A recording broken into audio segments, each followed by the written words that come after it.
Yo everyone, we are here to break down Dana White's Contender Series, Season 9, Week 8, and I'm going to go through in this video who I'm picking to win each fight, and also what my bet on each fight might be for those who do appreciate some betting advice. Before we do get into the fight predictions for Week 8 of the Contender Series, I do want to do a quick recap of my results for last week's card. For whoever is curious, I did pick 2 fights correct out of 5 that happened last week, and that's because I did pick Justice Torres, Brian Zercher, and Danny Babia to win their fights, and unfortunately for me, they did lose. But as for my bets though, here on screen are all the bets that I did make on last week's Contender Series, and now I will highlight in green all the bets that did cash, and in red, all the bets that did not cash. And of course, as you can see, I actually profited around a unit, which is always good, guys. I did actually profit, even though I didn't do the best on picks, and I actually didn't expect that. Because the picks weren't good, I thought I did lose, but I actually did quite well. I am very keen for this current week of Contender Series though, and I really do want to create some sort of win streak going to continue from last week's win. Let's now jump into the first fight of the card and break it down, starting with the card opener of Rashid Vagabov versus Paulo Henrique, or Paulo da Silva. I believe his name is listed slightly differently in a few different places, but the UFC does have him down as Paulo Henrique. And just a reminder, guys, timestamps are in the description and the comments below as well if you guys do want to skip to any fight in particular, like if you're not interested in this fight. But to talk about this fight now, I think if I go based on just fighting records and quality of opponents, Rashid Vagabov is the clear pick here by far. Paulo da Silva, or Paulo Henrique, I'm just going to call him Paulo da Silva just because that's the name I see a lot on the fight tape. But Paulo, genuinely, his only good win was probably his most recent win, which was against Hugo Piva, and I didn't even think he won that fight. It was a split decision, and I actually did think he lost it. And I actually couldn't believe one of the judges actually gave Paulo all 3 rounds. I thought that was a disgrace. It seemed completely fucked to me. I had no idea how they gave him all 3 rounds. And Rashid Vagabov, on the other hand, when you look at him, he's been versing decent competition for a while. He's versed and lost to a 10-0 fighter when he was 3-0, lost to Mansour Malakiev when he was 8-1, and Malakiev was 9-0 at the time, and that win has aged very well, in my opinion, with Malakiev doing well in the one fight promotion right now. And for Rashid, everyone else that he's been versing, apart from those 2 guys, he's usually been able to submit or ground and pound TKO, and I do think Paulo is not going to be able to escape either of those either. I know Paulo has no KOs, and he has 9 subs, which is insane, by the way, because his hands are actually pretty decent, in my opinion, and he even dropped Hugo Piva at one point in his last fight, so surprising he doesn't have any KOs. I also think his striking and his ability to get the KO is probably better than Vagabov's overall. But back to the point I was making, I know Paulo has all these subs, but the dude can be controlled, he can be taken down, he can be made to look pretty bad overall on the ground for a guy with that many subs, and Vagabov seems to me as someone who's just too high level for Paulo on the ground, and that is just my opinion, guys. I know Charles Oliveira has been chatting with Paulo. I know his affiliation is with the Charles Oliveira Gold team, I believe it was. But this guy cannot submit someone as high level as Vagabov, in my opinion, and I think he can't avoid being ragdolled or submitted by Vagabov either. I think he's going to get picked up and slammed onto the ground multiple times in this fight. I just see Vagabov being able to get that double leg he loves and ragdolling Paulo da Silva. And it's going to happen many, many times in this fight unless the first time results in him getting that TKO finish or submission on the ground. My official prediction for this fight is Vagabov by submission, maybe in the first or second round, but he could get a TKO as well. But I think submission is more likely. I was very close to putting him in my confident picks list, guys, so just know that I am feeling quite good about this fight. I'm feeling quite good about Vagabov here. I just think his striking is a little bit poor, so I am taking away some points for that. Moving on to Kurtis Campbell versus Demba Seck, and this one is probably one of, if not my most confident picks on the card. I do think Kurtis Campbell gets it done here against Demba Seck, and I am going to say he wins it by first round submission in a scramble as well. Maybe even a guillotine specifically as a submission to pick if I had to pick one. And the reason why I'm feeling quite confident here is that Kurtis Campbell is actually a pretty decent prospect in my opinion. He's very well rounded. I do have my own issues with his striking stance and his overall defense on the feet because he likes to keep the pressure on if you watch his fight, and you'll see him like sort of stick his arms out and to try to gauge the distance with his opponents, and I really don't like that sort of style because it just leaves you open to getting chinned, in my opinion. I would like his hands a little bit higher, but it is just his style. But the reason why I do mention it is because it has cost him in some fights. He does get tagged a little bit, but overall, he is a decent striker. He's got some solid low kicks, he's got great cardio, he's got decent hands, he mixes in things very, very well on the feet, and for someone who is a predominant grappler, he just looks pretty solid on the feet. The grappling is where he truly shines, though, in my opinion. Takedown after takedown after takedown, he pretty much does not stop shooting, which is awesome to see. It's a massive weapon that does tire out his opponents. But once he is actually on the ground, his submission, grappling, and control is really, really good. The dude is legit, and for a 23-year-old, still very young in the game, I do think he can improve a bunch and do well even in the UFC. Demba Seck, on the other hand, guys, just listen to me. Demba Seck, he's not the worst fighter I've ever seen, but the dude is not UFC level, and I don't think he's even close to UFC level, in my opinion. I think he's got some good characteristics. If I had to list some, he mixes in takedowns, he can submit you, he can KO you, but really, this is only if you're a can, in my opinion. He is quite athletic, though. He's got a great build for fighting, he's rangy, he's got good spinning kicks, he's got good kicks overall, he's a powerful dude, but in the end, to me, he just doesn't seem like he has the talent for high-level fighting, in my opinion, and his best bet to win this fight would be by KOing Kurtis Campbell on the feet here, which I just don't see happening. And something I noticed about Demba Seck after watching a bunch of fight tape is just how truly uncomfortable he is on the feet. If you guys watch some fight tape on him, you'll notice just how many like awkward adjustment steps this guy does before literally doing anything in the octagon. If you guys have been watching, like I said, I hope you pick that up because his footwork does look really poor. I honestly think Kurtis Campbell is the better striker in this matchup, which is Demba's best chance of winning this fight. And Demba actually mixes in the wrestling every single fight he's had.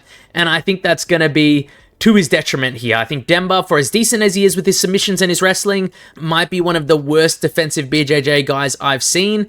The amount of times I've watched this dude get taken down, or better yet, reversed on the ground when he was trying to go for a submission or control over his opponent, is pretty insane to me, and Campbell will punish him for those mistakes in my mind.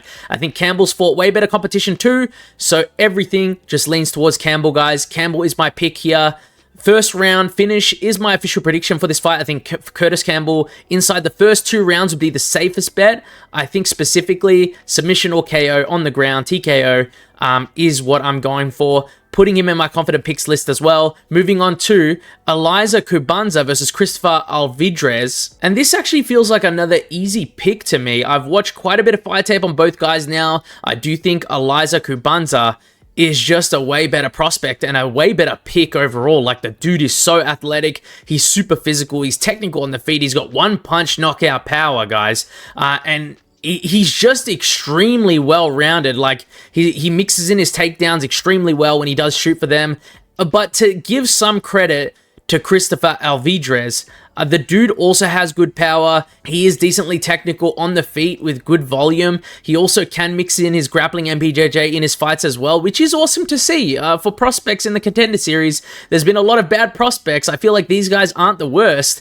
I do just think that his best chances of winning this fight would be to overwhelm Kubanza here with like sheer volume and maybe somehow KO him. But in my opinion, I don't really see that happening. If I see anything happening, it would be him maybe catching Kubanza, since Kubanza does have spurts of defensive mistakes in his fights.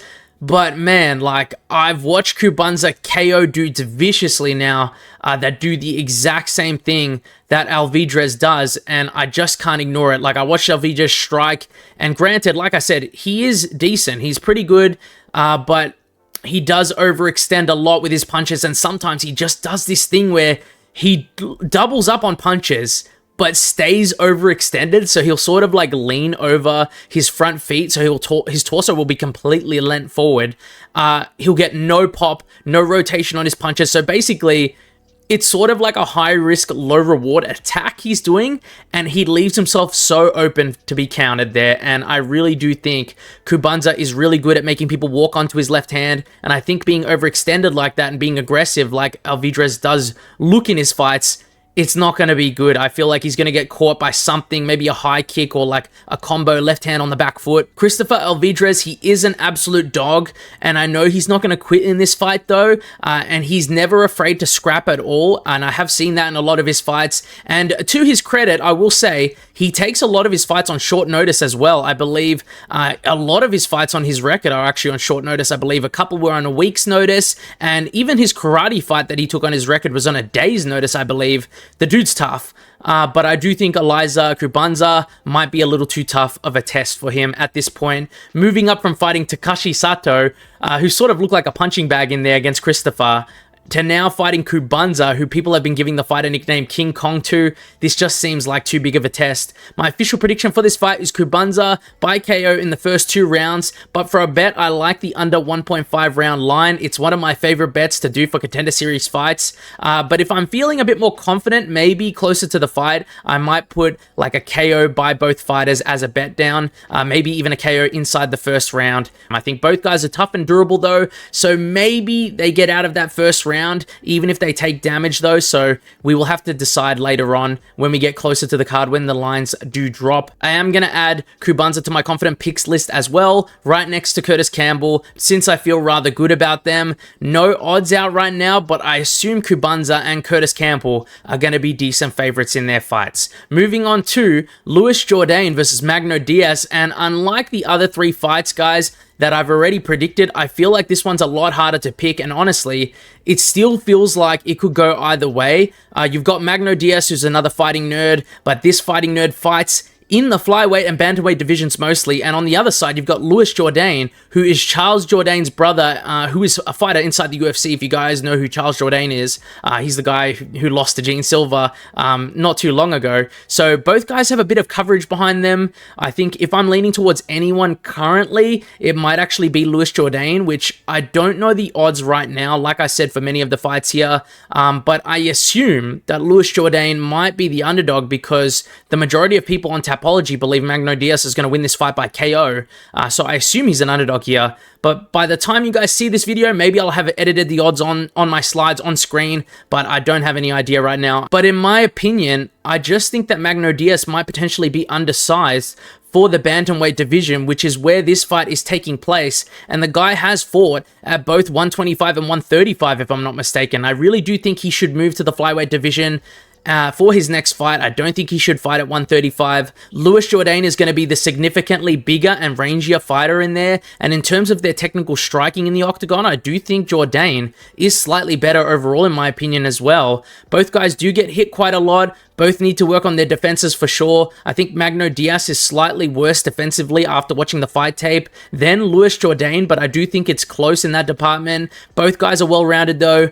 Both have decent BJJ and wrestling, but both do tend to shoot in for takedowns during their fights, but it actually seems like Magno Diaz, at least in his past fights, relies on his takedowns a little more than his striking. He also has been doing decent in his last 2 fights with his hands and his low kicks. I know he is coming off pretty much a leg kick TKO win, if you guys watched that fight, but it ended up being like a retirement in the 3rd round technically, and then he won his most recent fight by a vicious overhand right KO. So his striking is improving, and he is a powerful dude. I just think this one is going to be a pretty close one, and I think he's outsized here, and I do think he's just going to get out tit for tatted in this fight potentially. I think if Magno does shoot takedowns and tries to submit or control Jourdain in this fight, that could potentially open up more opportunities for him to finish the fight on the ground, or potentially open up opportunities for him on the feet as well, because it would distract Jourdain, keep him occupied, and make him think of the takedown. But I just think even if Jourdain gets taken down here, I think he's the better BJJ guy. I think he can get back up to his feet if he wants to as well. It's a close one, guys. Like I said, I can't stress it enough. A lot of these Contender Series fights can be quite close. This is probably the closest one on this card. I could see it at 100% going to either fighter here. I could see 100% both guys getting a KO as well. But I think I'm going to slightly lean towards Jourdain here. by KO or decision, which would be my official prediction for this fight. I don't think it would be a bad bet either if you did place a bet on like a KO or decision for Jourdain, but I think I will cook up something a little bit different closer to the card. And so come join me on the live stream, guys, when the event is happening, by the way. That's usually where I have all my bets placed, and all of them will be on the screen for you guys if you guys want to tail them. Anyways, Jourdain is the pick, guys. This is a very close one, though. Moving on to the last fight of the card, and the main event of the card, really, in Vitor Costa versus Damian Pinas, and this just feels like a 50-50 to me because Vitor Costa looks absolutely atrocious defensively on the feet. He stands in a squared stance a lot. He looks to be over-aggressive, and it looks like he could be caught at any moment. But at the same time, Damian Pinas also doesn't look that great on the feet either, and the guy's just absolutely shocking when it comes to defending himself against submission attempts and grappling exchanges. Damian Pinas is probably like the slightly better striker. If I had to mention anything, he's probably like most likely to win by KO out of the two of them. He's more powerful in my opinion. But regardless of whatever I say here, guys, please take this as a takeaway. This is a pretty easy under 1.5 round bet in my mind. That's probably what I'm going to go with. I might even go with like a bet to finish in like inside the first round in my opinion. I do think that these guys do not care when they get in exchanges on the ground or get in exchanges on the feet. They're too defensively lax. This is going to be a relatively short pick, guys, because of all this. This just feels very weird to me. Even after all the research I've done, I think I will slightly lean towards Vitor Costa because I just think the dude is so good at getting that guillotine choke. I've seen him get it quite a few times, and I think Damian Pinas, he just shoves his head right into that position in multiple fights I've seen of his. And I also think I could see Damian Pinas struggle on the ground if Vitor Costa ends up like transitioning to the ground with some takedowns. He's got a good body lock drag, body lock takedown. Vitor Costa is the pick here. I'm going to say he wins by submission, guys. I'm going to say by guillotine specifically inside the first 2 rounds. Most likely round 1, as long as he plays it smart here. If he does decide to brawl with Damian Pinas, expect him to get chinned, in my opinion, big time. So please do go safe with this one, guys. I think, you know, under 1.5 rounds is better, so don't bet on anyone specifically. I feel like this could really go to either guy, depending how these guys do end up fighting come fight night. That's how it is with lower level fights, in my opinion.